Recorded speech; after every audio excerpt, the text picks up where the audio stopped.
Okay, so 100% of the time we literally look down on family traditions, but not knowing that these family traditions are the things that our forefathers has been doing to literally hold the family together, to really make sure that the family and everybody's going. Now, family traditions do not have to just be your tribal mark alone. You know when your people say oro idile simply means family traditions or family customs. Let's use custom or particular, I don't use the word ritual, but a particular rite that is being done in the family for the progress of the family. Now we have different types of family traditions, you understand. We have traditions that are being done for the eldest daughter in the family, or the first female child in the family. Let's use that English. We have traditions that are being done for every child that is born in that family. We have family traditions that are being done or that is being done for every firstborn in the family. So we have different different family traditions that could be that are literally done or that need to be done or that has not been done, do you understand, and that people do or families from different homes do, you understand, to protect the family. It could be once in a year, it could be twice in a year. So each family has their own family tradition, whether from the father side, mother side, husband side, wife side. They have their own already that they do, they have their own family traditions that they do. But no, should I use the word at 21st century, or should I use the word modernized civilization has literally called it our judgment that we do not even remember that these family traditions are the things that have been holding fine. I know that most of the time we'll be like, but our forefathers didn't favor them. How do you know he didn't favor them? What is even making you think that he did not favor? Do you know that most of the time when you do not fulfill those family traditions, now I'm not saying everybody is rounded by those things or covered by those things. There are some homes that might not, maybe their family traditions might not even be too serious, and maybe they might even be doing it without them even knowing they are doing it, and it's protecting the home without them knowing. As long as they are fulfilling it, you understand, there's no problem. Why there are some family traditions that needs to be done. Now you see sometimes when you feel like when you see a child or a woman that has to give birth but has not given birth for years. I'm talking about homes that are farm traditions that they've been doing for years, and that has been the tradition that has been protecting the home, overseeing everything. I'm not talking about the ones that there's nothing like that.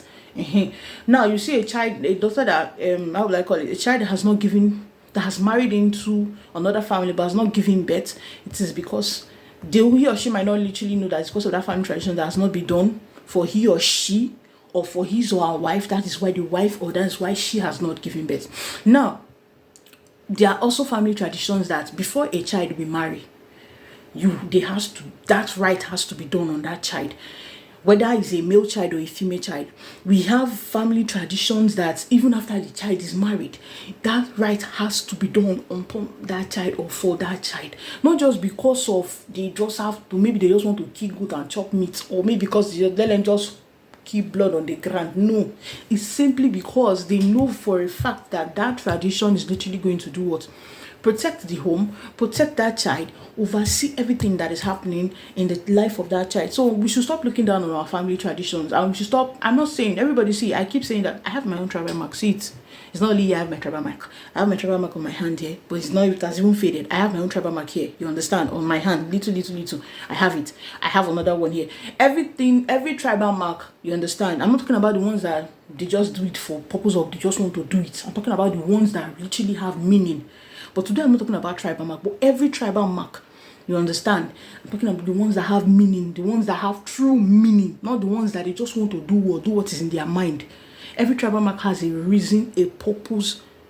Every tribal mark has a reason, a purpose why it is done. While I was growing up, I didn't really know why I had this tribal mark, but it's not like I had any problem with it. But growing up, I got to understand the reason why it was done and the purpose for it. So most of the time, when you're giving tribal mark, it's not just because of, it's because they want to use that, they want to use to protect you, they want to use to guide you, or they want to, there's a particular tradition in the home, and they don't want maybe before that, and maybe you're the one who is literally going to be oversee it, and they don't want you maybe before that time you will break it. So they use those tribal mark most of the time to protect you from breaking that what maybe that there's a particular rule or this particular, you understand, point in time, there's something that you need to take over, there's something that you need to do, then they use those what marks to like hold it down so that you do not break it, or something does not come and destroy what so it all depends. You just need to find out what exactly, if you do not know these things, see, you understand, You be like when someone is saying it, the person is just making noise in your ear. But when you have a history about these things, when you know it, you won't even feel confused. You will understand. You will understand that, okay, yes, we have family rights, we have family traditions, we have this a particular thing that is being done in the family to protect the family. So most of each homes have a family right that is done for every of their child, and if they've not done that thing, it's literally caused a lot of hindrances, and it will even make the child go astray. Now, most of these are family traditions. You see, these are ancestors, you understand? They are when I say our ancestors are coming back, you think maybe I'm joking. You see that child that you've given birth to, your ancestor is back. They've been talking to you, don't want to listen. So the only way they cannot come to talk to you now is through that child of yours, through those children. Have you noticed that the child that you give birth to will look like your grandfather, or look like your grandmother, or look like one of your great or one of your relatives that has passed on? That child is looking like that person. It's not because you people share the same bloodline, or because they are your bloodline, or you come from same bloodline. No, it's simply because your ancestors have been talking to you. They've been singing it in your head. Go and do what? Go and take charge of your family tradition. Go.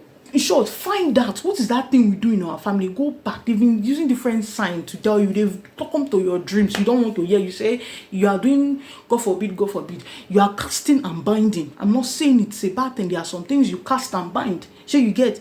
But they've been saying this thing. They've explained it. They've given you different signs. They've even made sure that they even use in the form of an animal, different type of animal that will even scare you. They've come to make sure that they've come to translate the dream. They have made different, you understand, they've one or two persons in the house is still sick. If one or two persons in the house is not sick, they've used different signs in way that one bad trauma happened to one person in the house. You're still not listening. They've decided, okay, you don't want to hear through that one. You not give birth to the child. They made that birth very difficult for you. You did not hear. The child came to life. You are still not listening. You are not hearing. Then they decide to say, okay, let's now do what? Deal with you, or let's try to communicate with you through the child. I'm don't use the word deal, but they feel like since you're not listening, let's now communicate through you, through the child. In the sense now, is it that the child is now going to be stealing, or the child will be lying, or the child will be very stubborn, or the child will just be crying unnecessary, or the child will just be falling sick for no just reason? And why is that? Because they've been singing it into your head that there are family rights that needs to be done. We have families that when they give birth to their child, that or when a man carries their child, or a woman is pregnant for their child, in short, that child must be under the roof of the father. We have different type of family traditions. Now, it's just like Egbe, Egbe Leiko, or should I use even the Leiko or Lufa, in short, even if it's a Larabu, almost audio Egbe, but this particular Egbe now, I just want to bring it into it. Now, when you're carrying their child, or when that child that is coming to life is from that lineage of Egbe, you understand? They will appear to you. They will visit you. Even if it is not you that want to give birth to that child, if it's somebody else in the family that wants to give birth to that child, they will appear. They will showcase. They will come and visit you. Even the day you give birth to that child, you will see the snake inside the house. If you don't see the snake inside the house, you will do what? You will dream about the snake. If you don't dream about the snake, you might come outside from the house and you see that that is a visitation for you to know that this particular child that you gave birth to, this is where it belongs. I know most of the times, I keep saying that most of the time when you see animals in the dream, or when you see snakes in the dream, it does not even have to be Egbe alone. It also means that one of your ancestors is trying to communicate with you, trying to pass a message to you. It could even be Oluwari, which is the river goddess, or like Olokun itself, trying to come. But let's leave that one. That's not what but I'm just trying to like sing something to your ear that every home. Now, let's say if you marry into a home whereby right from their forefathers, they've been paying homage. Let's use the word homage. They've been paying homage to a particular deity, and that particular deity is a snake deity, or a deity that everything that has to do with it, they use snakes for healing. They did a lot of healing processes. In short, everything, or let's just say all the children that came from that lineage, right from the forefathers, everything, they came from lineages of, do you understand, snake? I'm just giving an example. What are you expecting? Are you expecting that when your own child is not coming, it's not going to be like that?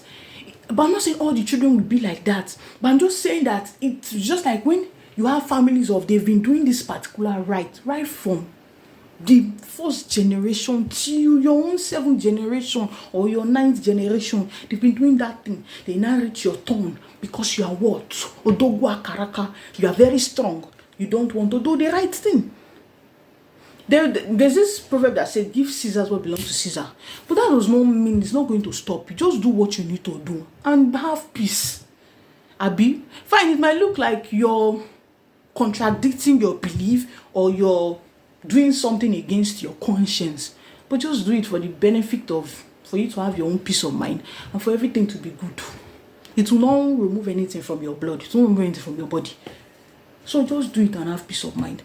Do not, that's why I keep preaching it and I keep saying, do not look down on your family traditions. These are traditions that have been holding the family for a very long time, making sure the family is going through.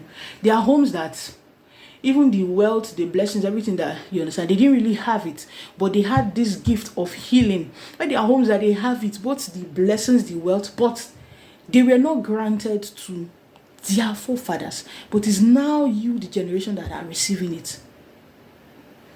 And maybe because you're not doing that particular tradition that your forefathers have been doing, that is what is holding you back from your blessing. That is it. So stop looking down on your family traditions, your family rites, your family rituals. They might look bizarre because you're doing what? Even animals, they have energies, I know.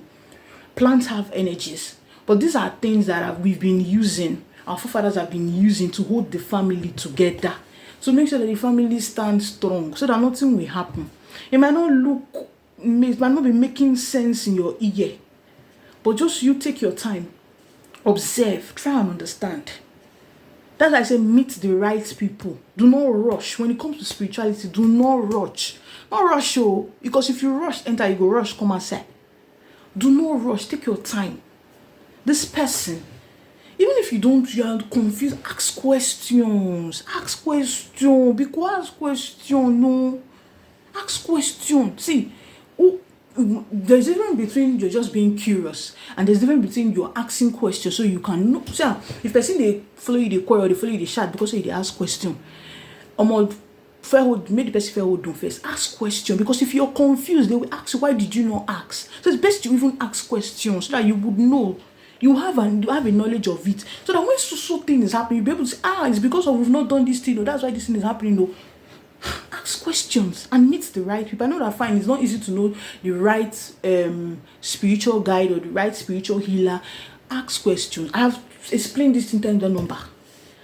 Your ancestors are always around you. Your spirit guides are always there. People that are, in short, each and every body that followed you to life before you were born and after you were born. And you know why? I don't know why people are looking at me as if it's a new thing. And what I'm saying is a new thing. All those things I'm saying, that for this family right that you are refusing to do, or that you don't want to do, or you don't want to involve yourself, before you came, you agreed to it, or before you were born, you already accepted you will do it. You involved yourself. After you were born, is the one your ancestors agreed on your behalf that you will continue it or you will do it. So find out which one did you agree to. Is it the one that you agreed to or the one they agreed on your behalf? So why are you denying it? Because there is either one of them. Either the one your ancestors agreed to, that is the one that is working for you, or the one you already agreed to that you will do, or you will continue. But these are family traditions. These are family rights. These are things that have been done in the family.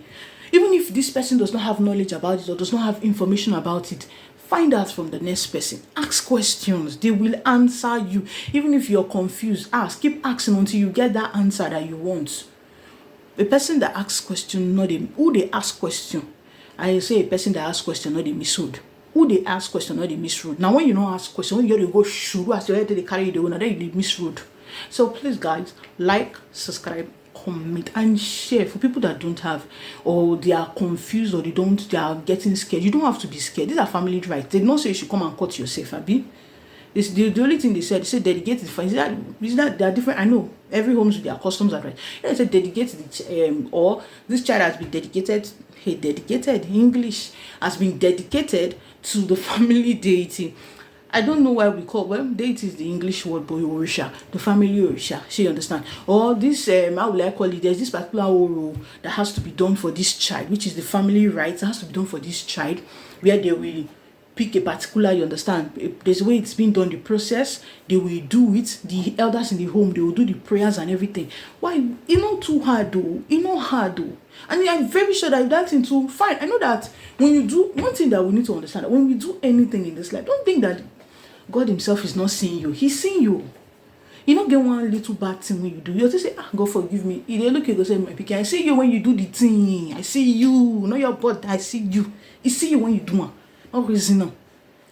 So our angels are looking. Our spirit guides are looking. They are monitoring. They are watching you. Is he or she taking the step? They are taking it. They are counting it.